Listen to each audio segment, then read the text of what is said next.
what are some of the insights that you have for self-care? So that because it's very difficult when you have a group of students who need so much from you, but you need to be able to refill your own vessel Right. before you can distribute parts of that out. So I know that you have things in there. I know that you have routines. What else do you have that our listeners might want to use, let's say, So this would kind of be or look along the for? line of them heading toward what people love to call burnout, I guess you could say, or at Right. least exhaustion. Several things come to mind that may not be. Some of it is directly in the classroom, but most of it is stuff that can be done outside the classroom.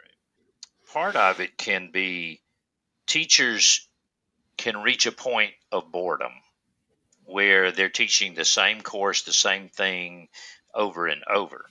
Now, every school has extra things that they expect, committees, etc., they expect teachers to be involved in.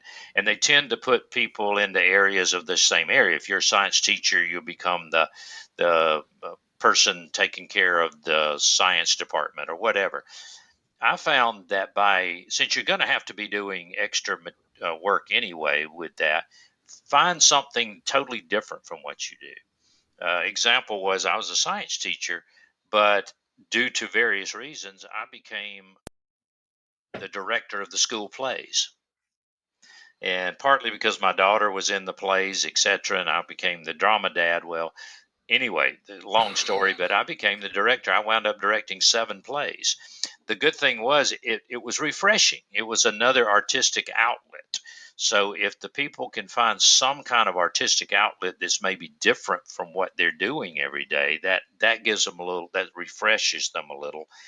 I think within the school, try to avoid toxic environments such as, and I'm being very general here, but the teacher's lounge. That can just be a place where negativity, it's just in the air. So try to stay away from that sort of environment, and seek out fellow teachers who are positive and interested in improving what they do.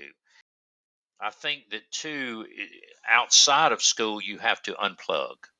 You have to kind of know this is enough. I've done enough today. I'm not going to do this weekend. I'm going to take Friday night off, whatever it might be.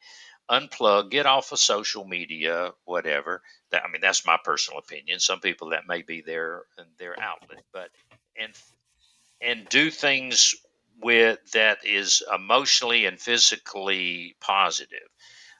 Exercise, obviously, eating right, this sort of thing, but you need to get your brain out of survival mode. Too often our brain gets in and we just feel like the sympathetic nervous system kicks in, and everything is in survival mode. So socialize, but also have me time.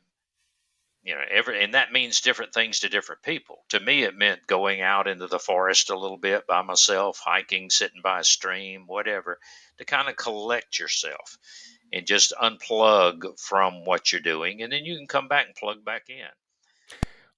What about the teachers that, let's say that they go, Hmm. and they go to sleep, and then when they wake up, they basically jump out of bed, jump in the shower, jump out, grab maybe a piece of toast or a cup of coffee on their way, and they're bam right back into the school. Right. And Well, they've had no time really to hmm, actually get themselves together.